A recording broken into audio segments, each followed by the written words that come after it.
Good evening, Your Excellencies, distinguished guests, ladies and gentlemen. I'd like to thank you for coming this evening to the Aga Khan Museum to commemorate the opening of Syria, a Living History. I'm pleased, first of all, to acknowledge some very distinguished guests among us tonight. The Honorable Mélanie Joly, the Minister of Canadian Heritage, and also the Honorable John McCallum, the Minister of Immigration, Refugees, and Citizenship. It's an honor to have you here.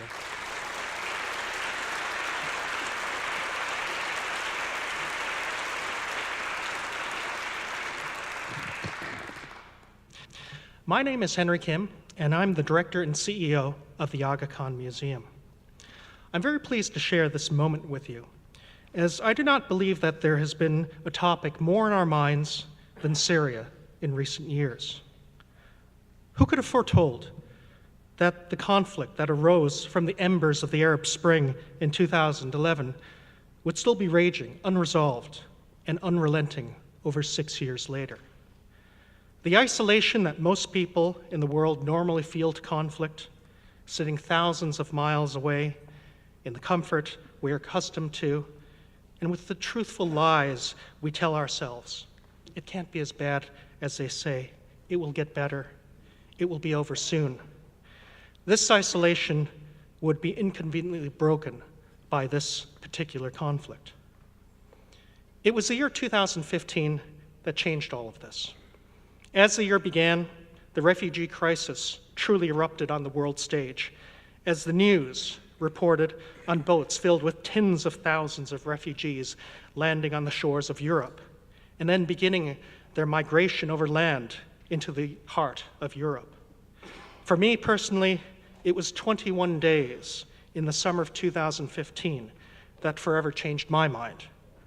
In August, we learned of the murder of the Syrian archaeologist, Professor Khalid al-Assad, a friend and colleague to many of us, who heroically chose to remain in Palmyra, dedicated to his science. This was followed by images of the destruction of the temple of Baal Shahim in Palmyra. The most powerful shock, a truly pivotal moment, took place in early September, when images emerged of a toddler washed up on a beach near Bodrum in Turkey. We later learned his name was Alan Kurdi from Kobani. Syria became a global issue. It became an important national issue in many countries, changing the course of politics through the responses of governments and people to the humanitarian crisis that was unfolding.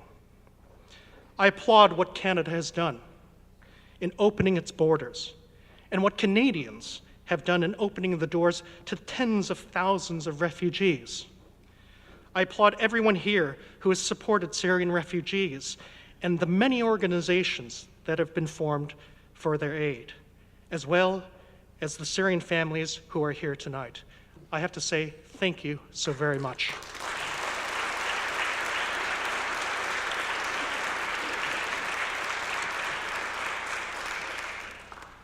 As a museum and arts organization, what role can we play? I personally believe the work that museums do should and must be relevant to the issues of today. They should reflect our times and resonate with the questions that are top of our mind. Museums and the arts can be responsive. They can be brave.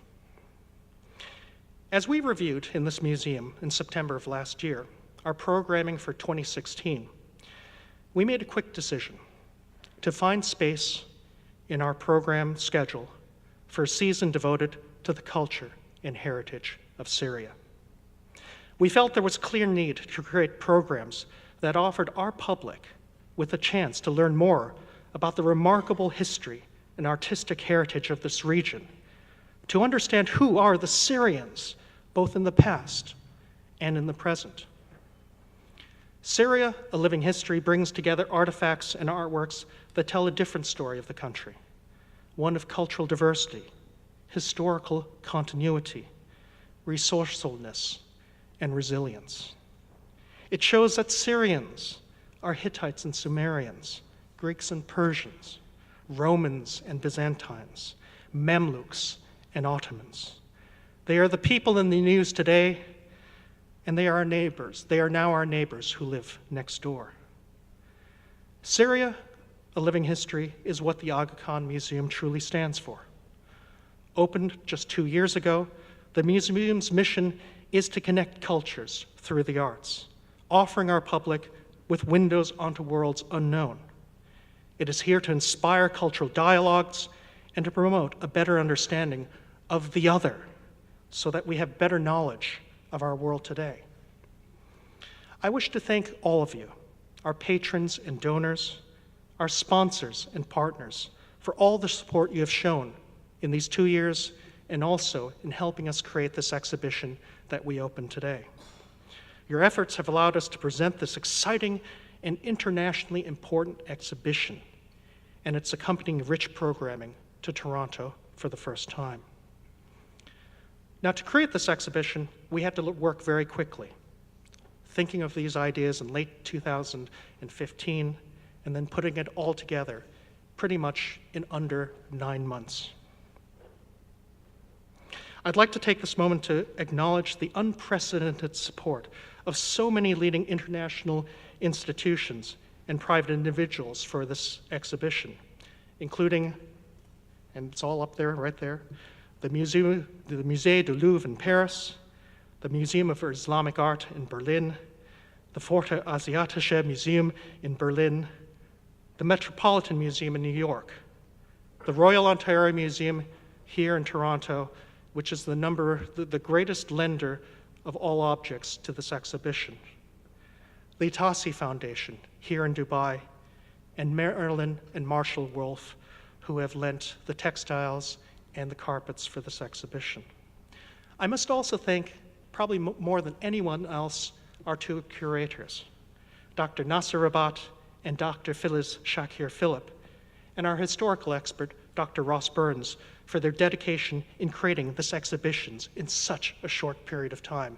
I won't ask you to do it again.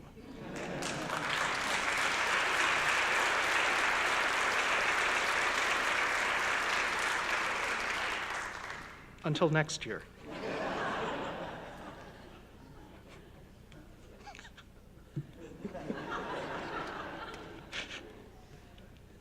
I'd finally like to acknowledge another very important partner in this exhibition, UNESCO. UNESCO has extended its patronage to this exhibition and all of its programs.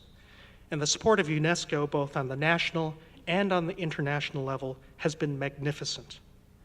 Dr. Irina Bokova, the Director General of UNESCO, regrettably could not be here with us tonight. However, she has recorded an introduction for our annual lecture that will take place this Sunday in this auditorium, to be delivered by the Director General of Antiquities and Museums for Syria, Dr. Mamoun Abdul Karim, who is here with us tonight.